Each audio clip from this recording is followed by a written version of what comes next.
বন্ধু, 200 টাকা দে। তুই কি মোক টাকা থুবা দিছি? 200 টাকা দে, নাহলে কিন্তু কয়েদিন আসে ভাবিক যে তোর বেরির সাথে চলছে।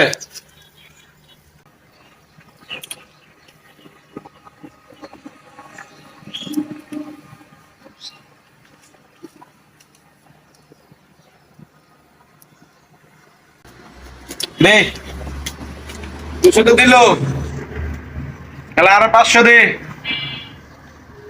নাহলে কিন্তু আবার বেলিক কয়ে দিম যে আমার আবার একটা আশা ভাবি আছে।